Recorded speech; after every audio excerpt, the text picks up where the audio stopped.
Hi guys, welcome to my YouTube channel. My name is Alexa and I help substitute teachers thrive within the classroom and be the most requested sub in their district. We are going to be talking about some tips that will help you be the most requested sub in your district.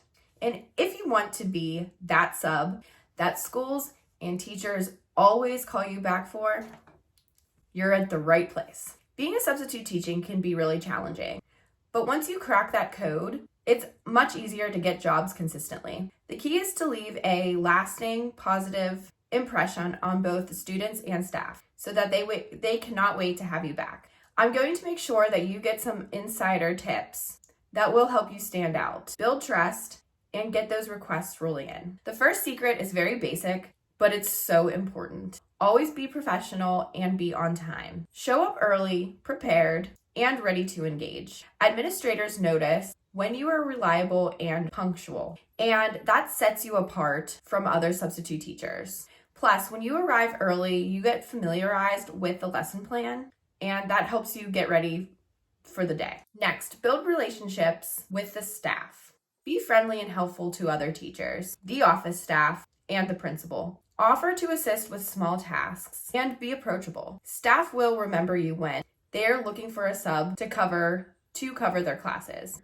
A good reputation in the teacher's lounge can go a long way. Another secret, connect with your students. This one's hard, especially being a day-to-day sub, so I get it. When students feel respected and cared for, they behave better and they are way more engaged. Smile, learn their names, and just be patient, which is hard to do these days. If students go home and tell their parents that they had an awesome sub, that feedback is totally going to make it back to their teacher and to the school. And trust me, that is gold. You want that. Be flexible and adaptable. This is crucial. Sometimes things won't go as planned, whether it's a fire drill, missing lesson plans, or technology problems.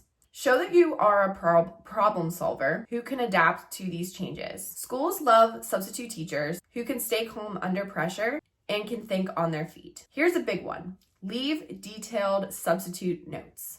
Always leave detailed notes at the end of the day. Let the teacher know how the lesson went, who was helpful, and if there were any behavioral issues. It shows that you are organized and considerate, and teachers really truly do appreciate it. Trust me, they will request you again just because of your detailed notes. I even had teachers text me and say, "Hey, I loved your detailed notes so much. Are you able to substitute for me next Friday?" So it goes a long way. And last one is build your reputation. Be consistent. Try not to cancel jobs if you can help it. If you get sick, understandable. We all get sick. But just try to be consistent with your jobs and saying yes when you know that you can say yes. And another thing is word of mouth. So if you know that you're a substitute teacher and maybe you're new, but you say to the teachers, "Hey, I'm new here. It's so nice to meet you. Maybe you're licensed and you can do elementary ed K through 6, or your specialty is in science from 6 to 12, whatever it is." Let that teacher know, because they will want you because you are able to teach that. Also, one thing that a lot of teachers do, substitute teachers that is they're doing business cards. They're able to say, put on a business card that, all of their information. And that helps, and that where they're certified at, or just their personal information. Totally fine. So there you have it. These are my top secrets to being the most requested substitute teacher. If you apply these tips consistently, I assure you that you will start seeing more requests and more opportunities. Thank you so much for watching. If you found this helpful, please don't forget to click the thumbs up. This helps get more substitute teachers watching these videos so that they can be the most requested sub as well. I will see you in the next video.